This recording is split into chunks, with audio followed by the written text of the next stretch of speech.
Ladies and gentlemen, please welcome to the stage Dean Doug Guthrie.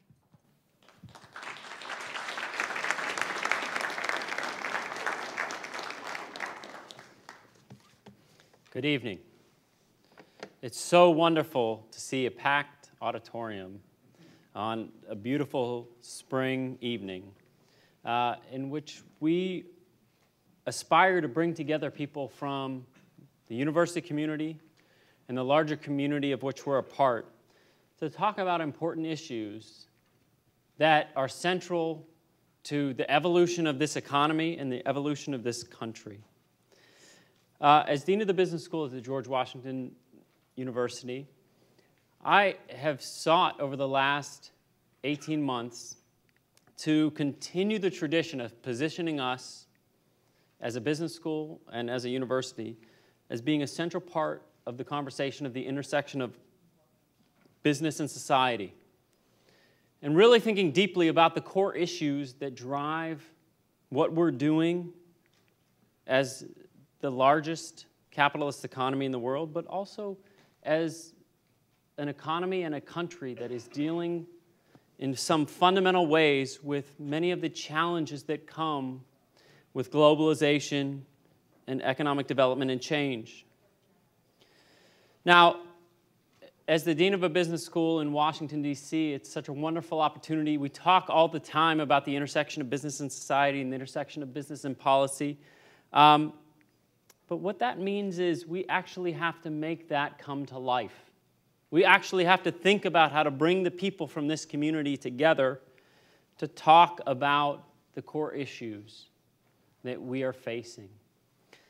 And so tonight, we are trading on the annual Maxon Lecture series, and this is the 13th iteration of this series, one that has been hosted very graciously and studiously by our Institute of Corporate Responsibility, to really think deeply about a core issue that, for me, is at the heart of the tension between protecting our nation and thinking deeply about where we are in the evolution of economic development and global change, but also at the same time maintaining open borders and thinking deeply about how to attract capital and how to attract people and how to attract ideas into our space. I can't think of an issue that's more exciting to me to really ponder, and I have spent the last year getting my mind around this particular issue. It's not an area of expertise for me, but it's an area that I think in some ways defines the current economic and political space that we're in. Now, if I had to imagine the perfect person to come and talk about these issues, it would be our keynote speaker tonight. And so I want to just say thank you to the people who have made this possible, and thank you to all of those who are out there, the students, the faculty, the community members, the corporate members that are part of what we're doing, because this, to me, is the heart and soul of what a university does.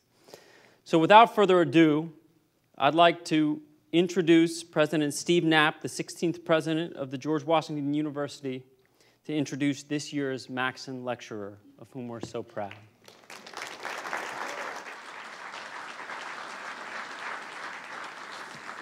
Ladies and gentlemen, good evening. Thank you, Dean Guthrie. It's a pleasure to join you in welcoming I know it's a very enthusiastic crowd because I saw students lined up waiting to get in here, and some have been here for quite some time.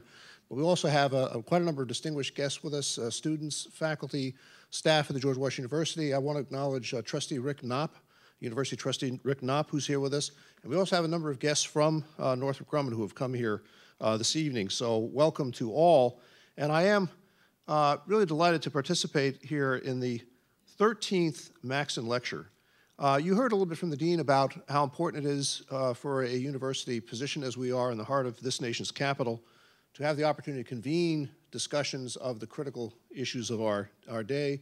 And I think the Maxon Lecture gives a rare opportunity to do that, bringing to our campus a distinguished executive or academic each year to address critically important issues of global management. And it's my honor to introduce this year's Maxon Lecturer. Wes Bush is the Chairman, Chief Executive Officer, and President of Northrop Grumman Corporation, a leading global security company providing innovative systems, products, and technical services to government and commercial customers worldwide. Over the course of his distinguished career with Northrop Grumman, Mr. Bush has also served on the company's board of directors and as Chief Operating Officer, Corporate Vice President, and Chief Financial Officer. Before TRW was acquired by Northrop Grumman, he was President and Chief Executive Officer of TRW's Global Aeronautical Systems in the United Kingdom. In 2008, Mr. Bush was appointed by President George W. Bush to the National Infrastructure Advisory Council. He is on the board of directors of Norfolk Southern Corporation, as well as the boards of several nonprofit organizations, including the Smithsonian's National Air and Space Museum, Conservation International, and the Business Higher Education Forum. The title of his lecture this evening is Effective Cybersecurity, Perspectives on a National Solution. Ladies and gentlemen, please join me in welcoming Wes Bush.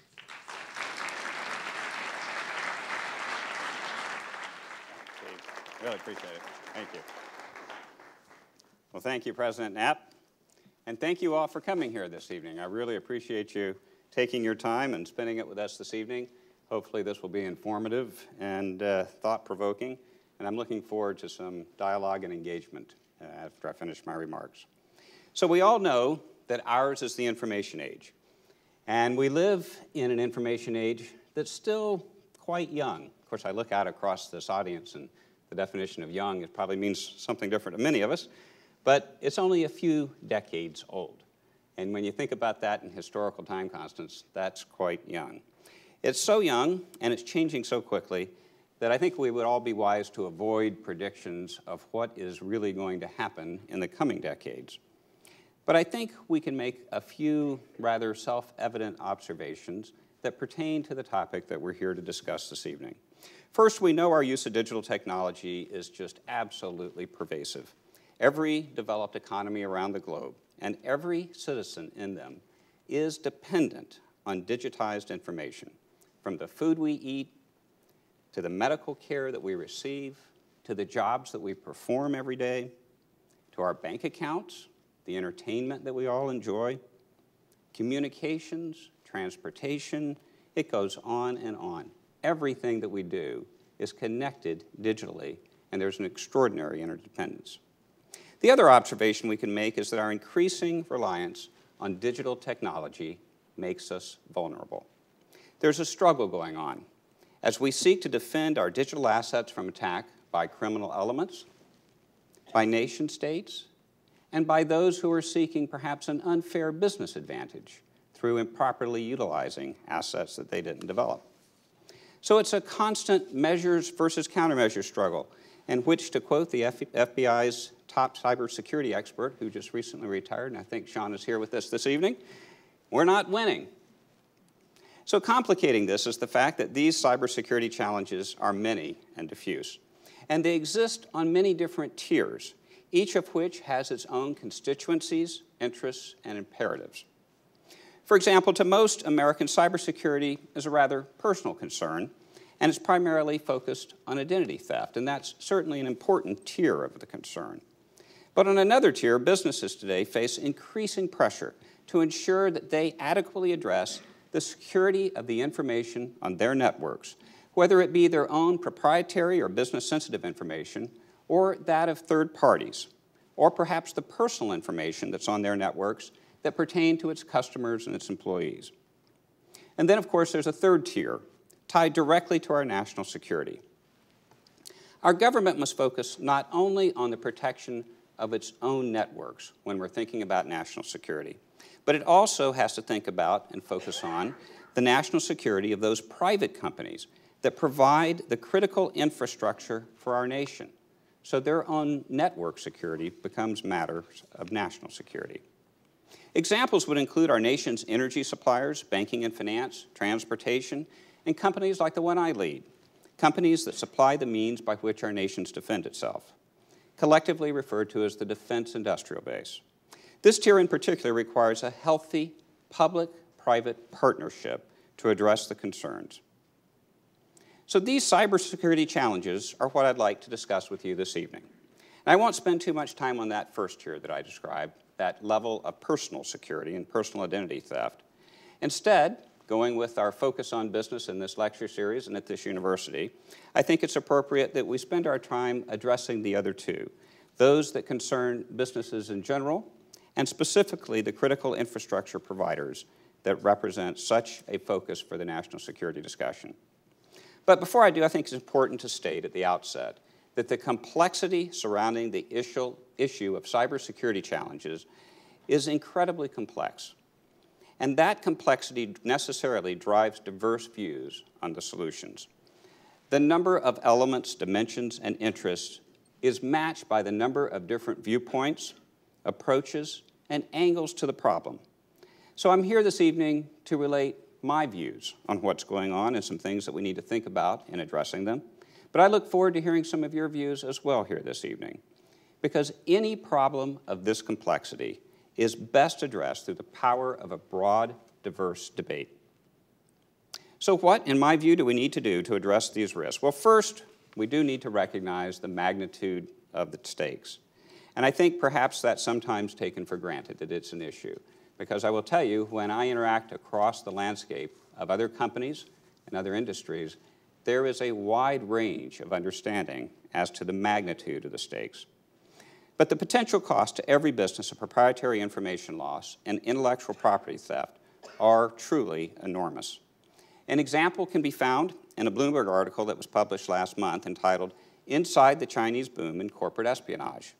It documents the intellectual property theft and industrial espionage activities of the Chinese government and the nominally private Chinese companies that it controls.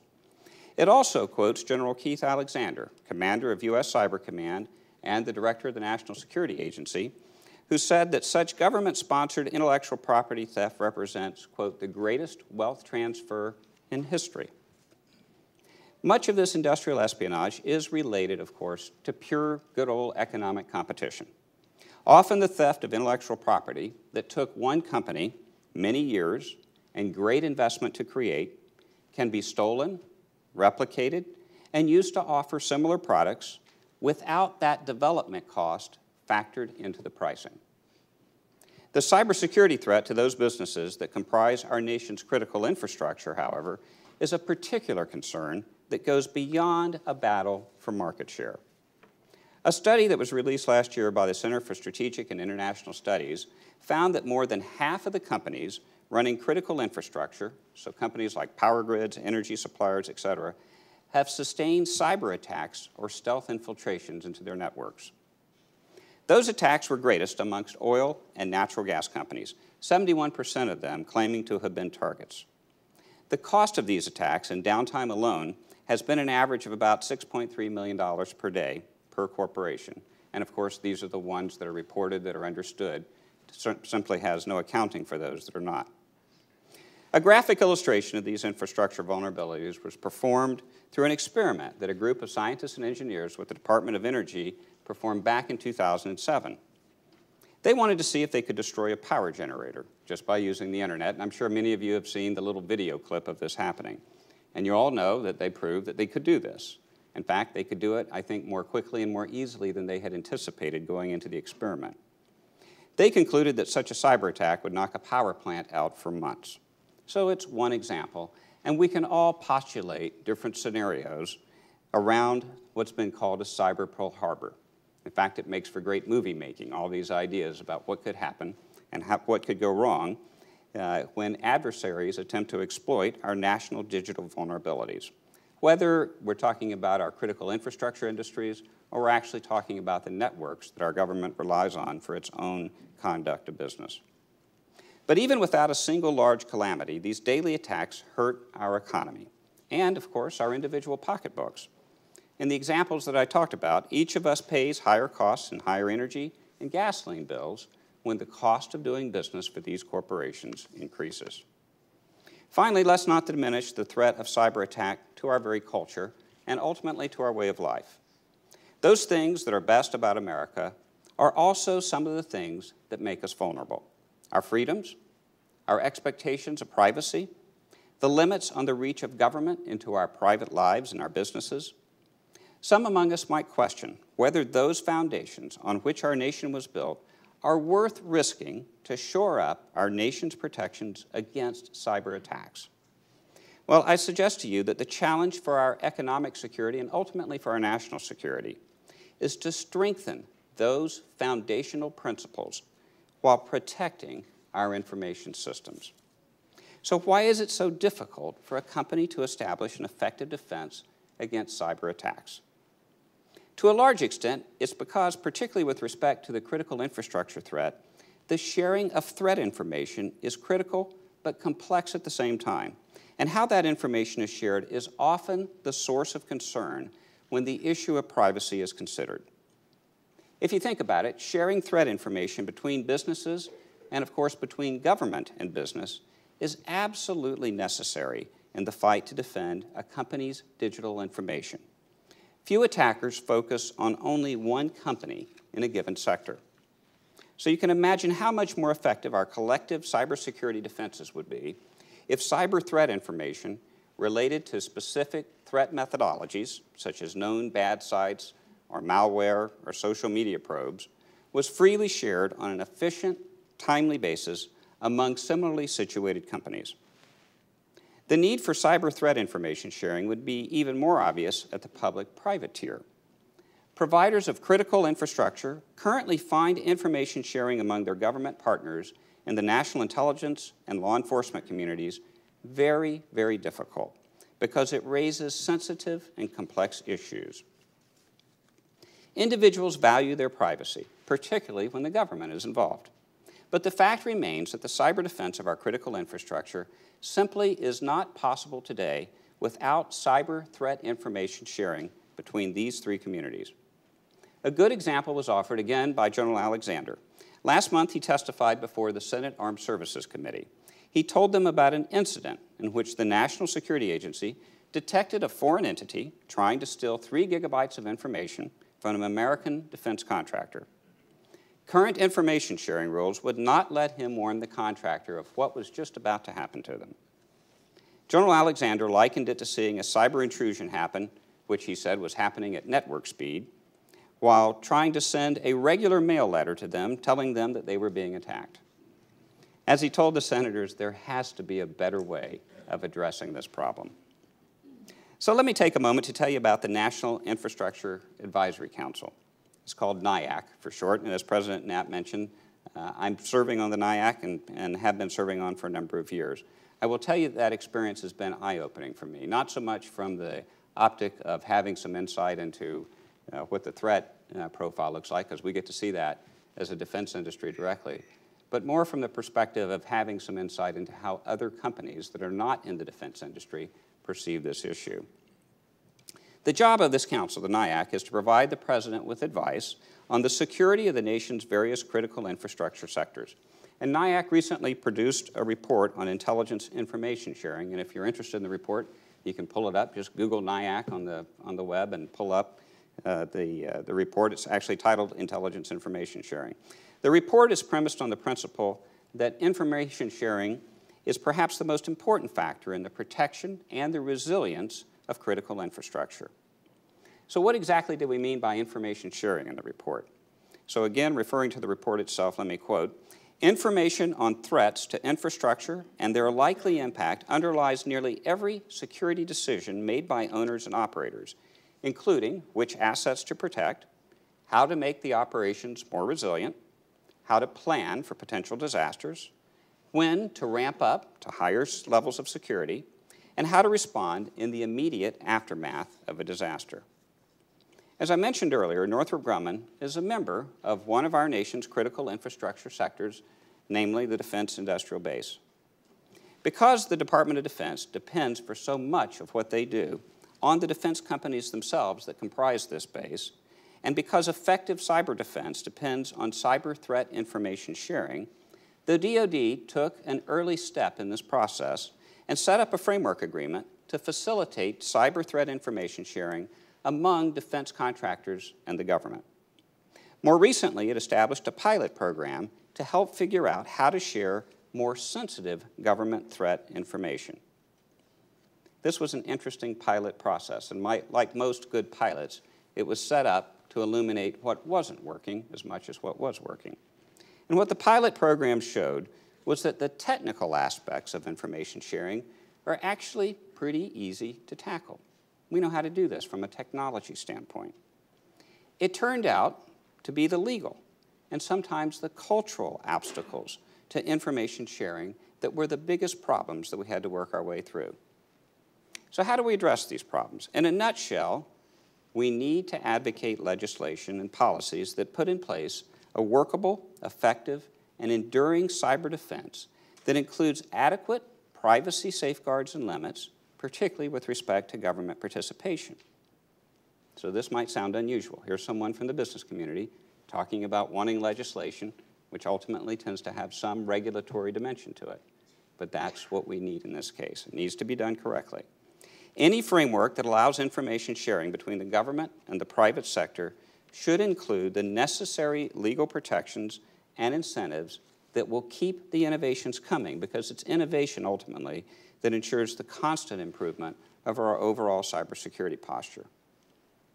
The specter of federal cybersecurity legislation may be worrisome for some. I can restate that. It is worrisome for a lot of folks. It may challenge some individuals' comfortable notions of privacy and the role of government in our lives. The issue of privacy is complex because the notion of privacy means different things to different people. But there seems to be a growing recognition of a need for a federal cybersecurity law that will enable protection of our valuable information and critical infrastructure, subject, of course, to privacy safeguards. In fact, there are several pieces of legislation that are currently under consideration and making a fair amount of progress and working their way through the system. And importantly, none of them call for government monitoring of private network activity or for government access to the content of emails or other personal online activity. Today, the U.S. does not have a single comprehensive law setting forth the privacy rights in the realm of data protection and cybersecurity. That doesn't mean, of course, that our privacy is not an important concept in our society. Our privacy laws instead come in the form of this hodgepodge of federal and state statutes that are aimed largely at protecting personal data from identity thieves. Given the growth of the digital world over the last 10 years, it's not surprising that many of these laws are very, very outdated. For example, the basic framework for our current federal electronic communications laws dates back to 1986. Think of how technology has changed since then. An enormous amount of change. In fact, the internet as we know it today really wasn't even conceived, wasn't even thought possible in 1986. So because they were written with 1986 technologies in mind, as I said, it's not surprising that these laws can be very difficult to apply in today's environment. The uncertainties surrounding the laws raise not only the risks of costly legal disputes, but they create unnecessary impediments to effective cybersecurity. And as I related, when we went through the Defense Industrial Base pilot program, our biggest issues were around those specific concerns. And we spent an enormous amount of time working our way through the legal concerns while not making progress in terms of actually getting it done. Ultimately, we were able to work our way through them, but it took an enormous amount of effort. As a result, certain legal concerns have to be addressed before we can hope to establish a viable public-private initiative to address the cybersecurity risks to the nation's critical infrastructure. In my view, any such bill that ultimately becomes law has to accomplish at least two basic things, and we can all set the bar wherever we want to in terms of the hurdle we need to get over. But there are a couple of basic things that I think absolutely have to be included in the legislation. First, any law would have to make it clear that companies actually do have the right to electronically monitor their own networks or to have them monitored by a third party for cybersecurity purposes. And you might think that sounds obvious, but there's a lot of debate around that simple principle. With the increasing pressure on companies to protect their networks, we need to make sure we don't limit a company's ability to electronically monitor its information systems for cybersecurity purposes. And second, any law that ultimately makes it through the system, I think, has to authorize and facilitate the exchange of cyber threat information within and among industry and with the government. And I'm happy to say that most of the pending security bills meet these criteria. But none of these proposed laws, taken alone, adequately address the broader privacy issues of our digital culture.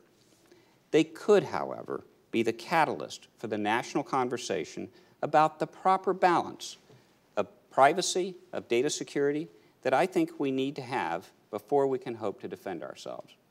So again, this is how you set the bar. If we set the bar of expectation that any legislation that's coming through now has to solve all the problems and address all the issues, I think we'll be waiting a long, long time for legislation. I think we're going to have to take this a step at a time. The age in which we live depends on information, and information, of course, is digital. There's no way around this fact. If we hope to maintain our freedoms, security, and standards of living in this new age, we must figure out a way to defend that digitized information. So I hope the conversation continues to intensify because the stakes are very high. I think the time has come for federal cybersecurity law that adequately addresses the increased need to protect our citizens, our businesses, and our nation from those who threaten our values, our interests, and our way of life. I know that effective responsive cyber defense is very technically feasible. In fact, we see it in operation in many different arenas. And that's a confidence born of years of association with some of the most remarkable technical innovators our nation has produced. Frequently, that innovation occurs in industry, but it often happens in institutions like this university, which provide our future innovators with the foundational knowledge that they need to have so that they can work their magic. I'm delighted to learn of the interdisciplinary emphasis that George Washington University is placing on this issue of cybersecurity, on the linkage between cybersecurity and business and many other disciplines that are out there. This is because, as I've tried to stress, we'll never be able to defend the digital information that is so critical to every dimension of our lives if we simply choose to sit around and await a technological solution. We need to take a solution that encompasses these broad aspects of the challenge. It's not simply a technological problem. It's a problem that requires the efforts of everyone: policymakers, business people, engineers, politicians, citizens, fields across the spectrum that engage in solving the toughest problems. I don't think it overstates matters to say that this problem is urgent. And by extension, the need for a solution is urgent. And consequently, the need for legislation addressing the challenges that I've spoken about this evening are also very, very urgent. We all are at risk in some meaningful way when we think about the broad profile of this threat. And to one degree or another, we all have a role to play in the solution. So I encourage all of us to pull together. Let's get started. The first step won't be perfect, but let's take that first step. Thanks, everyone.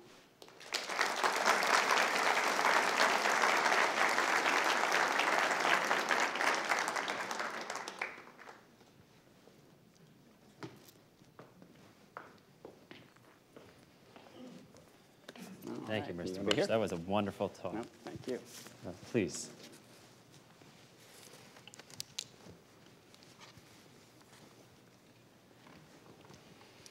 So before we engage the audience, I thought I might take the host's prerogative and ask you a couple of questions. All right. Some of them are just going to be broad, but some might be a little thorny. So I hope you'll go with me. First of all, I loved the scope of what you were talking about because it really took us from the point of view of thinking about this at an individual level and actually thinking about it at an industry and business level. And as you mentioned, this is one of the things that our university is trying to think deeply about. And so the first thing I want to do is just think very broadly. I'm a business school dean and a China scholar by training. And I worry about this issue in terms of the tension between globalization, and when I think about globalization, I think about open borders and how we think about facilitating the flow of capital and how we think about just how our economy can be at the center of what's going on in the global economy. And then security, which is really about, in some ways, protecting our borders and making sure that I don't mean secrets in a negative way, but all of the things that protect us at the end of the day. And as you mentioned in your comments, the information age, there's so much flowing. So how do we balance that tension? How do we think about that? It's a very hard tension to, and so I'd love to hear. There is a natural tension. The worst thing in the world you can do is to decide to go live in a closet because you can't stand the complexity of the threat around you. Globalization is an imperative. It's an imperative for American business. It's an imperative for businesses all over the world. That's the way the economy is operating today. That represents the source of growth. It represents the source of economic security for our country, ultimately. And it's not going to do us a lot of good if our networks are perfectly safe, but we have no economic security. So globalization is something that we have to not only acknowledge, we have to embrace it and figure out how to make it the most effective. So I don't see it as a question of either or. I think it's a matter of how we make it work. And there's an analogy that many have used when talking about cybersecurity that I think is actually a pretty good analogy here. And the analogy is the one of the human body. You know, we all have many viruses and germs and bugs running around inside of us all the time. And yet we have figured out how to not only live, but thrive in that environment. We don't fear going and exploring a new place where we've never been before because of what might get us. There is a perspective around embracing the fact that you live every day in a threat environment of some kind, even within your own body. Mm-hmm. And I think that's the way we need to think about our network security. We have to operate inside a living threat environment, and we have to embrace that and incorporate that into our thinking around how we do that.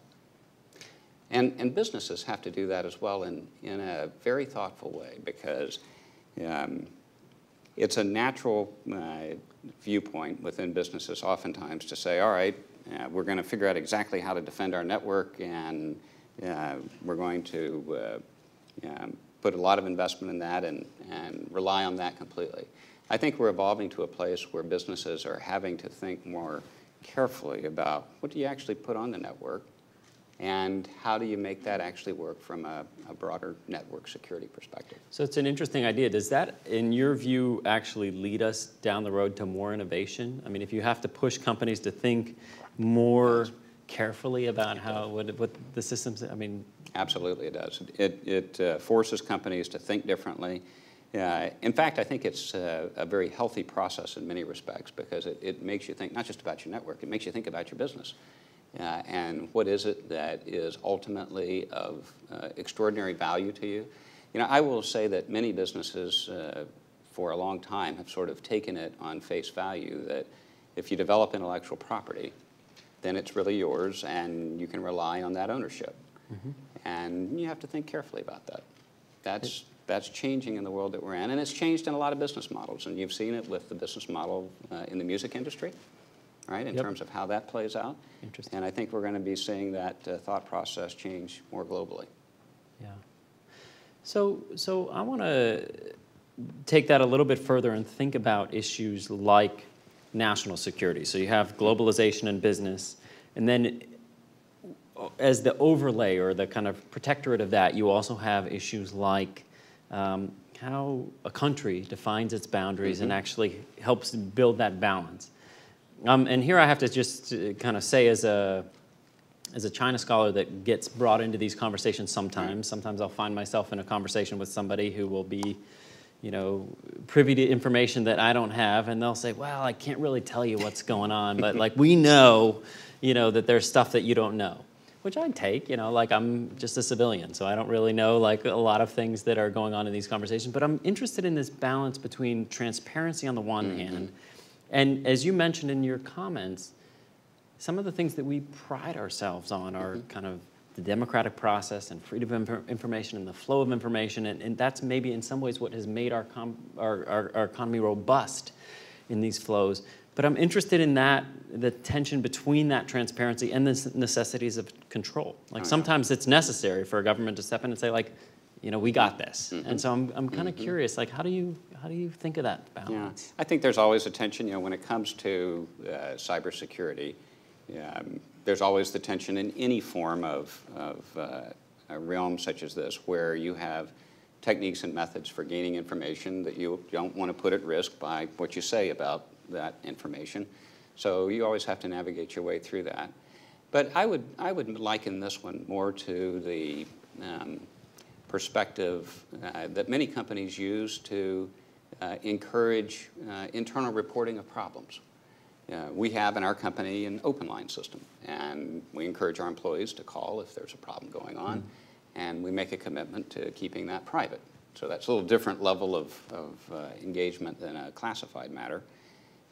But what we do is every 6 months or so, we put out a publication in our company that says, and we don't identify anybody by name, but it says how many incidences of what type resulted from open line reporting. And so we create a transparency around a process whose integrity relies on privacy. Interesting. And there are ways to do that. There are ways to do that in what we're talking about now. Part of it is just a broader public information or understanding and communication around what exactly are we talking about. Because I said in my remarks, most people, I think, when you encounter them and talk about cybersecurity, they're thinking identity theft, they're thinking about my credit card, my social security number, those types of things. But elevating the discussion across our country around what we really mean by cybersecurity, so that when we begin talking about the things that we want to be more transparent on, there's actually a context for that conversation. So on one level, we have to elevate the conversation from individuals to the corporate level of, say, like, what does it mean that financial records are flowing across? But on the second level, it seems that you're talking about a parallel process in which we can really think about how to be transparent, but transparent at a macro level. And protect the privacy. Interesting. That's great.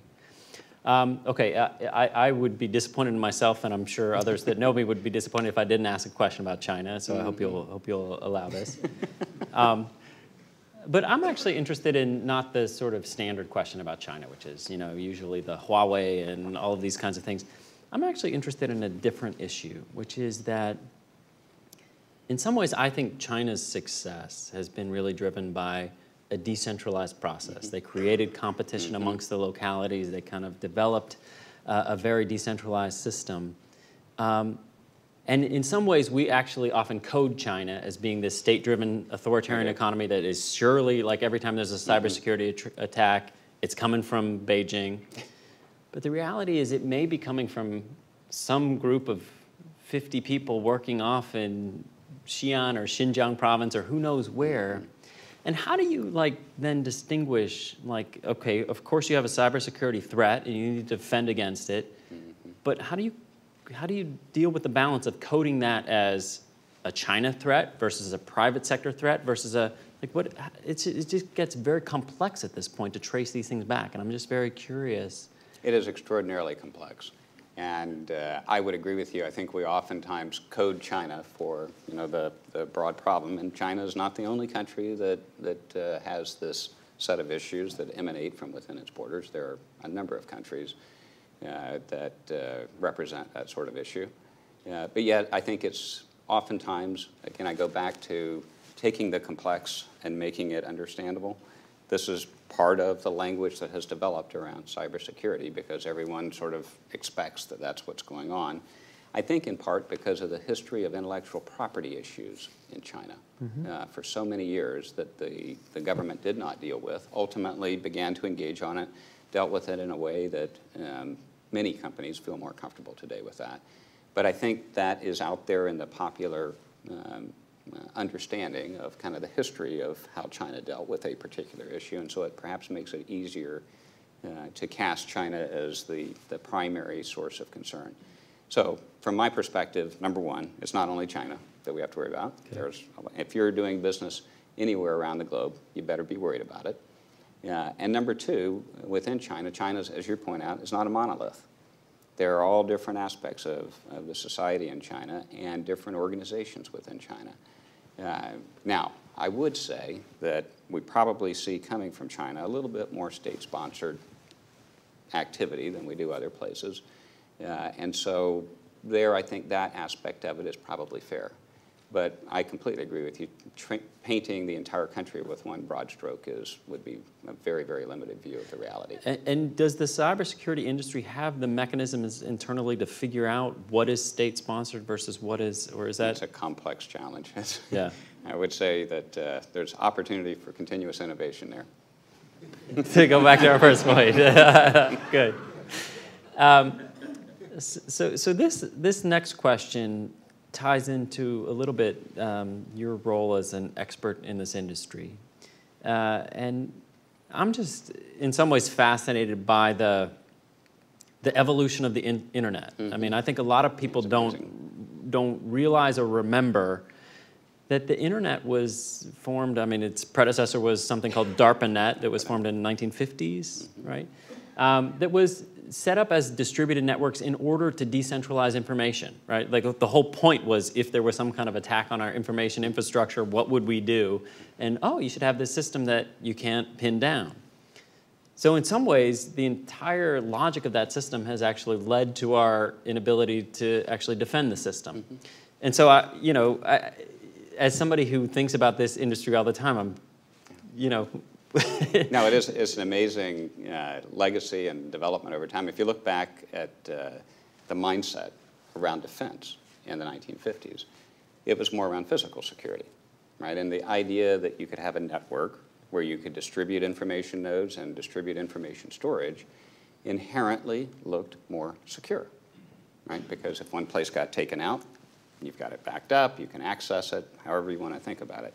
So the notion of distributed physical security is still an important concept and something that really underpinned the notion of distributing things, plus, of course, just the natural ability to share information more broadly in the defense architecture made a lot of sense. But the concept around DARPANET never focused around designing a network for information security. It was not inherent in the original design. And so to a large extent, we are today operating with an internet not designed for network security. So it has baked into it enormous levels of vulnerability. And there are a lot of folks who would love to call time out and say, we've gone far enough with this. Let's start creating Internet 2 or 5 or however you'd want to describe it that's designed with network security in mind.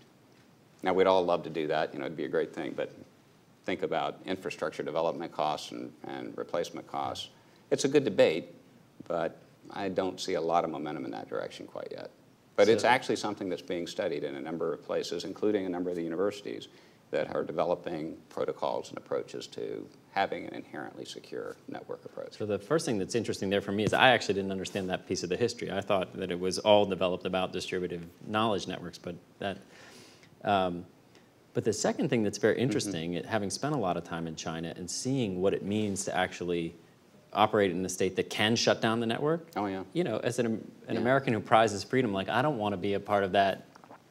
I want the flow of information, right? I want the choice. And so it's better.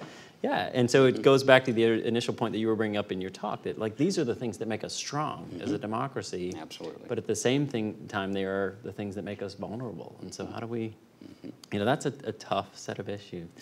So without further ado, let me then kind of use that as a segue to throw it open to our audience, if you're willing, Absolutely. because I think that these are really exciting topics and questions, and I'm just so thrilled that we get to explore them with you, and I know the audience wants to too. So I see someone in the back here that we'll start with. Hi, I'm Eric Engelman from Bloomberg News. Question on the legislation. You talked about the importance of information sharing.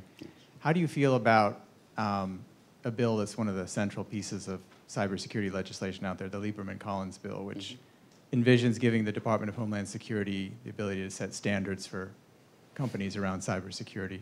Second question was, has your company been compromised by hacker attacks or malware? Well, on the first point, let me comment with respect to the Senate bill. And there are a number of pieces of legislation that are out there, so that's not the only one, although it's one that I think has gotten a lot of attention very appropriately for the amount of thinking that's gone into the construction of the bill. I think the bill has a lot of strong attributes. It goes a long way towards the information sharing construct that I was describing. And what I do like about it is that it doesn't just simply hand everything over to DHS. It creates a mechanism for DHS to actually work with industry to come up with the right approaches to getting things done. And that's ultimately what we need. We need these partnerships because, quite frankly, I think it's almost impossible for anyone sitting on one side of the table to come up with the right construct for getting things done. We learned a lot doing this defense industrial base pilot. And every industry that goes through that, if we think about the critical infrastructure industries, they're going to learn some things that they didn't expect before doing the pilot.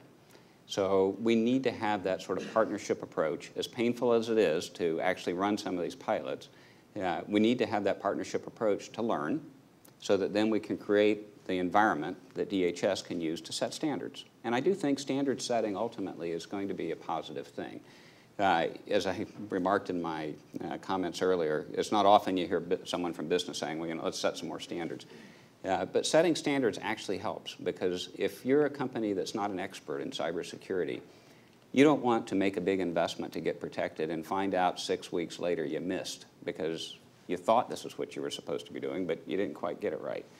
And the development of standards actually helps investment get focused in a direction where people can say we are doing the right things and we can represent that we have a solid underpinning for the actions that we're taking. Because for many businesses, this is not a small investment that we're talking about. This can represent a very substantial fraction of their IT budgets. So I think the notion of having DHS involved with industries in a partnership approach to ultimately lead to standard setting, I think that's the right idea. So it's an important track. Your second question, we're all under attack every day, every minute, every second if I pay attention to our IT organization. And so yes, we're all under attack. And that's about as far as I'll go with that. I just have to say before we go to the next question, it actually heartens me to hear you say talk about the coordination between government and industry, because I think the tired debate between, markets are wholly efficient and governments are wholly inefficient, I think that the only way to actually building a responsible capitalist economy is to actually have that kind of coordination. So I love that comment. But, next question. Okay, so gentleman right here. I'm Bob Hershey. I'm a consultant. Which things are best done by companies themselves, and which are best done by companies working together, and which are best done with the government? Yeah, ultimately, I think a company has to have the autonomy to really monitor its own networks and to take action on its own networks. And so as I mentioned in my earlier remarks, we need to have some clarity in the legislation that removes impediments to that. And it's certainly something a company can choose to outsource to another party to actually do that work on their own networks. So that's an important part of it. When you take it up, though, in terms of the interactions, we do need to make sure that it's just perfectly fine from a legal standpoint for companies to share information with each other to affect cybersecurity. And that might, again, sound like, why not? That's an easy thing to do. Most good companies think long and hard before sharing information with other companies from an antitrust perspective, right? So if these are two companies in the same industry, particularly if it's an industry like many of our critical infrastructure industries, where there aren't that many companies doing a particular thing, we're all very sensitive to even giving the impression that we're stepping anywhere near the edge of antitrust or a number of other legal matters. And having clarity around the actions that companies can take from a legal perspective would really help on the information sharing side. I think that's absolutely imperative for us to be able to take a step forward on this. I will tell you, we probably had a leg up on that in the defense industrial base pilot, because companies in the defense industrial base have to work together rather intimately for the nation to be successful in implementing the types of defense products that we do for the Department of Defense. It's rare that you find any weapon system that's done by one company. It's done by several companies all working together, generally one prime contractor and others working with them. And so we have, over the years, created ways of working together that have ensured that we don't run up against the edge of antitrust regulations and the rest. Not every industry has that history and that familiarity with making things work effectively by working together. And so I think as we conduct more of these pilots, we're going to find, in some cases, more cultural issues than actual legal issues. But we've got to actually get underway and do that so that we can sort out where those barriers are in information sharing. Ultimately, I do think government has a big role to play. Government has at its disposal the broadest ability to conduct situational awareness of what's going on around the globe and to share, as appropriate, that information with companies that could be put at risk by whatever the government is saying. There, too, we need to make sure that the legislation, however it evolves, provides a very fluid and straightforward mechanism for government to share information with business and for business to share information with government. When we ran the DIB pilot, that turned out to be, I would say, the hardest part of it was information sharing between government and industry, not between company and company. So there are a lot of impediments that we've got to work our way through, and all of those are critical to make this work. So I want to go to our trustee, Rick Knopp, here. Rick Knopp, trustee. Do you think the movement to cloud computing is going to create more or less cybersecurity? I know that many of the intelligence agencies, the NSA and the CIA, are moving to cloud computing. And I know there's a debate whether that either lessens cybersecurity or creates more cybersecurity. Yeah, ultimately, I think the move to cloud computing it's another thing like sort of globalization. It's something that the economic forces are going to be so compelling that we see a tremendous step in that direction. And taken on its own, if you just take the basic concept of cloud computing all by itself, it's rather easy to conclude that that's far more vulnerable. But we're not just taking it on its own. And in fact, as the many departments of government are thinking their way through cloud computing, those that are thinking about it, I would say the right way, are the ones that are including the perspective of cyber in their upfront architecture. So just as my earlier comments about the internet apply, I think the same thing can be applied to cloud computing. If we design it up front from a security perspective with that in mind, I think we can be far more successful in defending it. All right, I'm going to go to one last question over here, Steve Schooner, and then I want to make sure I don't ignore this side of the room. I apologize, but we'll get to you. Thank you. Steve Scooter from over at the Government Procurement Law Program at the law school. Money's awfully tight right now, so I'll give you an open-ended question on the defense industrial base. The bottom line is, what's ahead for the defense contractors? Can we maintain technical superiority? And frankly, does the modern United States government really understand how to buy innovation? Mm-hmm. Good question. Wish I had the answers to that one. You always ask the hardest questions. I've noticed that. From a broad perspective, clearly with the pressures that we're seeing in the budget environment, protecting innovation is going to be an imperative, an absolute imperative. As much as many of us like to talk about the issues in government procurement, I have to say that despite all of the issues and sometimes the bureaucracy that you struggle your way through, the government across the board, Department of Defense, the intelligence communities, probably has fostered more innovation than just about any other aspect, single stovepipe aspect of our society. And we could debate long and hard why that is. Sometimes it's about economic incentives, but more often it's about the perspective of the value of what gets created and the eagerness of the individuals who work in those enterprises to do something that matters. We have a lot of innovators in our company that don't spend their time innovating because they think they're going to get a great bonus check next year. They innovate because what they do matters. And it perhaps sounds a little bit idealistic, but it's true. So we need to make sure that stays an important part of the prospect. The other thing that I would point out, and this is kind of an interesting perspective as well, it's oftentimes during the downturns in the overall spending environment that you see the most innovation. In fact, good companies use downturn environments to drive innovation so that when you come back up the other side, you're better positioned to grow. So if you turn the clock back and look back over the downturns in the defense environment, what did we get? In the 1960s, early 1960s, we got a lot of innovation that created space. If you look at what happened in the downturn after the Vietnam War in the 70s, we got stealth. There were a lot of things that came out of the downturn in the 90s, including a lot of the innovation that we're realizing today around cybersecurity, because there were a lot of folks spending their time in the 90s thinking about where things were going to go. So I'm not pessimistic about innovation. I think we have an extraordinary capacity for it. I think there are some very fundamental drivers that create it. And so I'm optimistic about the outlook for innovation. But it's an important message, because innovation doesn't just come from private entrepreneurship in which you have somebody in a garage developing things. It actually comes from government investment. That's a great thing, though, about our economy. You know, there's so many different sources of real innovation. Over here, I've been ignoring you guys. Any questions from this side of the room? Yes, please, sir.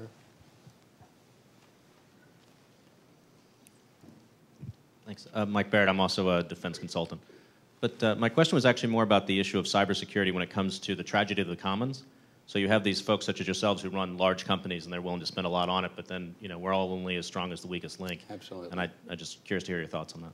Yeah. We spend a lot of time concerned about our supply chain and know that many of our vulnerabilities, not just cybersecurity, but other vulnerabilities, emanate from our supply chain. It's part of the reason that I think ultimately these pilots that I've been talking about and a partnership approach really has a lot of value, because as you point out, smaller enterprises don't have the capacity to make the big investments, much less make the big investments time and time and time again. So as we go through this next set of activities, I think we'll find a different receptivity amongst members of the supply chain to be engaged in this. Part of it because they're going to have to, but part of it because we'll create a construct that makes it economical. Okay, we have time for a couple more questions. Somebody over here, right here. Yes, sir.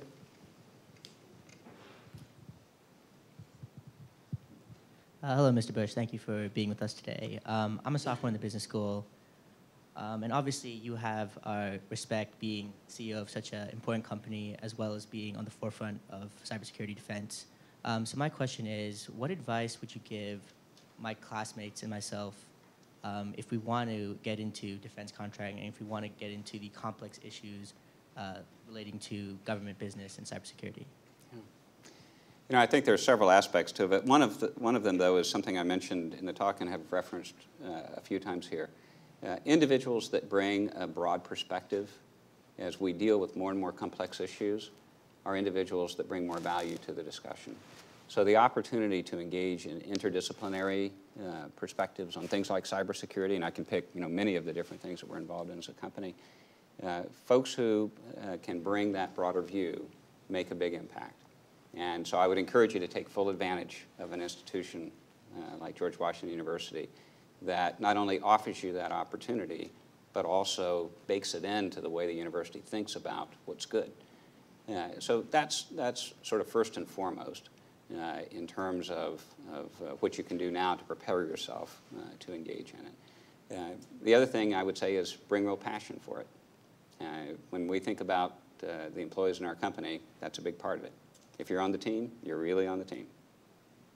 I have to say one more time before we take the final question, just I'm so excited to hear you say these things, because we talk about these issues with our business students all the time, and in particular with undergrads. They're often saying, well, should I triple major in finance, economics, and accounting? And you know, the answer is, like, do what you're passionate about, but then get out into the university and learn something that, and you know, we hear it time and again from recruiters that, like, you want to be talking to people who are passionate and interesting. And yeah, last question, sir, please.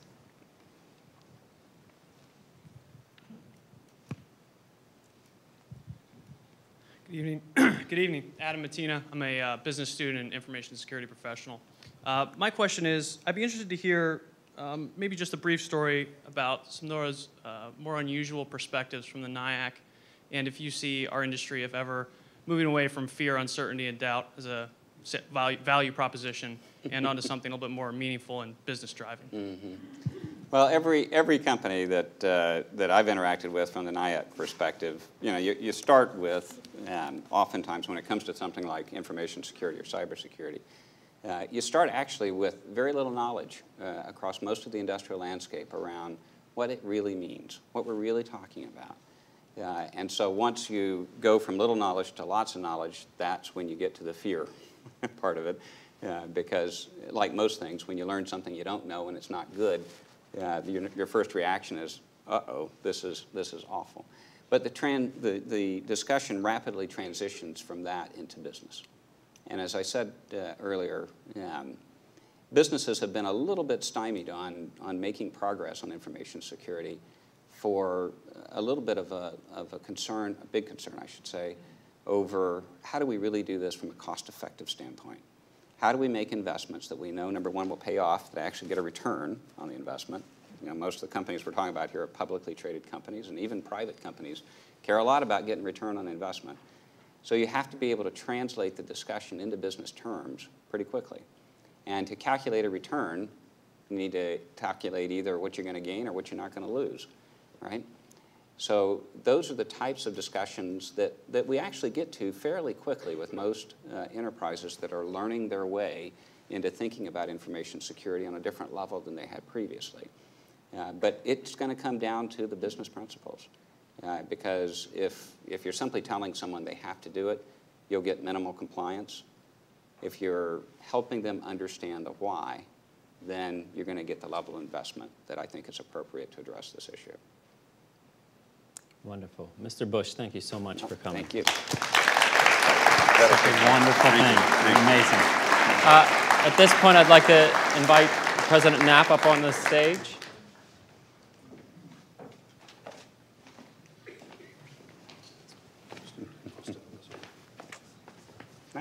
All right. Oh my goodness. So this is a plaque commemorating the 13th annual Robert Maxon Lecture to you, Wes Bush, the chairman, and Chief and CEO of Northrop Grumman. Thank you so much for spending your time with us. Really appreciate it. So meaningful. Thank you. Thank you, Steve. Thank you. Great. There we go.